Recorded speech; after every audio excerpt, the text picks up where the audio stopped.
ಸಂಸತ್ತಿನ ಮುಂಗಾರು ಅಧಿವೇಶನಕ್ಕೂ ಮುನ್ನ ಕೇಂದ್ರ ಸರ್ಕಾರ ಕರೆದಿದ್ದ ಸರ್ವಪಕ್ಷ ಸಭೆಯಲ್ಲಿ ರಾಜಕೀಯ ಕಾವು ಜೋರಾಗಿತ್ತು. ನ್ಯಾಷನಲಿಸ್ಟ್ ಸಿಟಿಜನ್ ಪಾರ್ಟಿ ಆಫ್ ಇಂಡಿಯಾಗೆ ಆಹ್ವಾನ ನೀಡಿರುವುದನ್ನು ವಿರೋಧಿಸಿ ಕಾಂಗ್ರೆಸ್ ಸೇರಿದಂತೆ ಇಂಡಿಯಾ ಮೈತ್ರಿಕೂಟದ ಪಕ್ಷಗಳು ಭಾನುವಾರ ಸಾಂಕೇತಿಕವಾಗಿ ಸಭೆಯಿಂದ ಹೊರನಡೆದು ಪ್ರತಿಭಟನೆ ನಡೆಸಿದ್ದಾರೆ. ಬಳಿಕ ಜಂಟಿ ಸುದ್ದಿಗೋಷ್ಠಿ ನಡೆಸಿದ ನಾಯಕರು ಮತ್ತೆ ಸಭೆಗೆ ಮರಳಿದ್ದಾರೆ.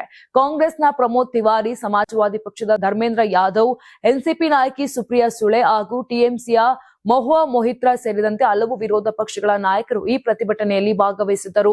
ಟಿಎಂಸಿ ಬಂಡಾಯ ಸಂಸದ ಸುದೀಪ್ ಬಂದ್ಯೋಪಾಧ್ಯಾಯ ಪ್ರತಿನಿಧಿಸುತ್ತಿರುವ ಎನ್ಸಿಪಿಐಗೆ ಸರ್ವಪಕ್ಷ ಸಭೆಯಲ್ಲಿ ಅವಕಾಶ ನೀಡಿರುವುದೇ ವಾಕೌಟ್ಗೆ ಕಾರಣವಾಗಿದೆ. ಇನ್ನು ಬಂಡಾಯ ಸಂಸದರನ್ನ ಯಾವ ಆಧಾರದ ಮೇಲೆ ಆಹ್ವಾನಿಸಲಾಗಿದೆ ಅಂತ ಮಹುವಾ ಮೊಹಿತ್ರಾ ಪ್ರಶ್ನಿಸಿ ಕೇಂದ್ರ ಸರ್ಕಾರದ ಕ್ರಮವನ್ನ ತೀವ್ರವಾಗಿ ಟೀಕಿಸಿದ್ದಾರೆ.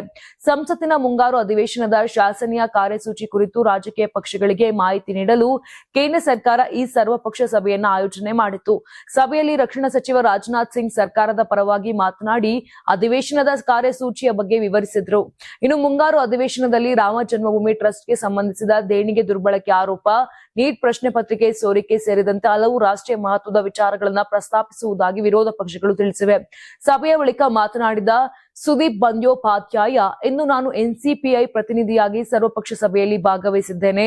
ನಾವು ಹೊಸ ಪಕ್ಷವನ್ನ ಪ್ರತಿನಿಧಿಸುತ್ತಿದ್ದರೂ ಸದನದಲ್ಲಿ ವಿರೋಧ ಪಕ್ಷದ ಧ್ವನಿಯಾಗಿ ಕಾರ್ಯನಿರ್ವಹಿಸುವ ನಮ್ಮ ನಿಲುವಿನಲ್ಲಿ ಯಾವುದೇ ಬದಲಾವಣೆ ಇಲ್ಲ. ಜಾತ್ಯತೀತ ಮೌಲ್ಯಗಳಿಗೆ ನಾವು ಸಂಪೂರ್ಣ ಬದ್ಧರಾಗಿದ್ದೇವೆ ಅಂತ ಸ್ಪಷ್ಟಪಡಿಸಿದ್ದಾರೆ.